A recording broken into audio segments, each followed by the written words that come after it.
Hi, it's Jill with Jill Barber Living. Welcome. Today I'd like to talk about a topic that is universal, but sometimes it's not so fun to think about, and that's pain.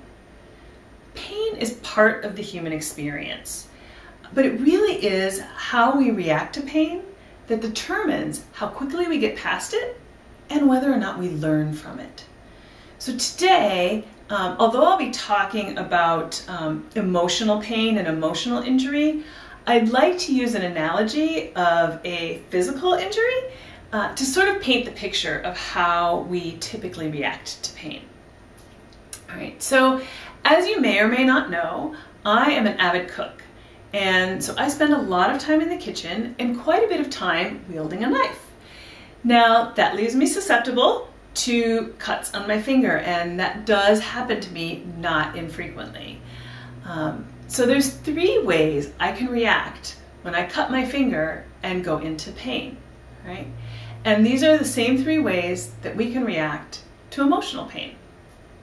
Number one, I can completely ignore it. And that's really not very effective, because if I just continue cutting into my kale, inevitably I'm going to end up with blood in my salad.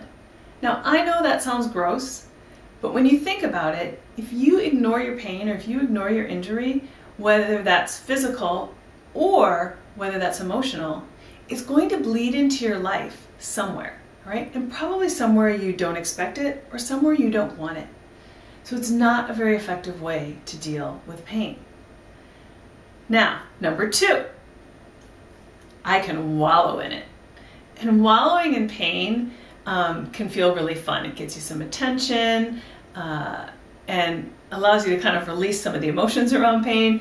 But standing there holding my finger and whining to my husband about how we're not going to have dinner on the table at 7 and why is this always happening to me, it's really not helpful.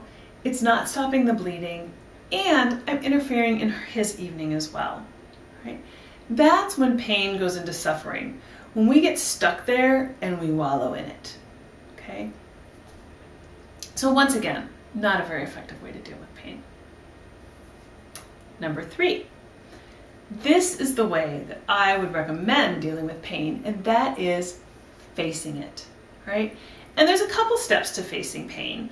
The first thing you need to do is evaluate the injury, okay? So take a look at this cut and say, hey, is this something I can manage on my own, or do I need some help with this, right? I might need to go to the doctor and get stitches. The same way, when I'm feeling some pain or trauma in my life, I might need to call in a therapist or a coach, or maybe just call a friend. But there may be some other help I need from someone else to deal with this, right? If I can manage it on my own, then that's great, right? I can just run upstairs, wash off my cut, add a little lavender and a Band-Aid, and I'm fine. Right?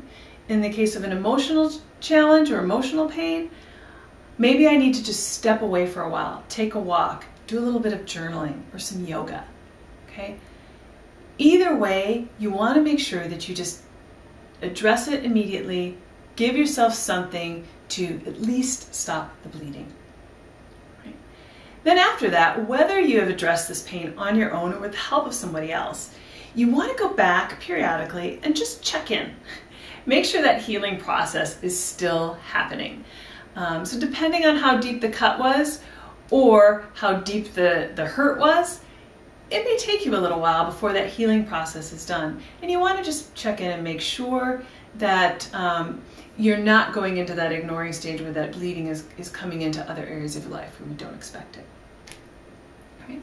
So once you've faced your faced your pain, that's when you have the opportunity to really look at it in a more objective way and determine what caused it, how you can avoid it in the future, and what you actually learned from that pain.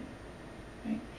So I hope that today you're going through a joy-filled and pain-free day, but if there's something there that's bothering you, something that's just not quite feeling right, I challenge you to face it and tend to it and give yourself the opportunity to ultimately learn from it.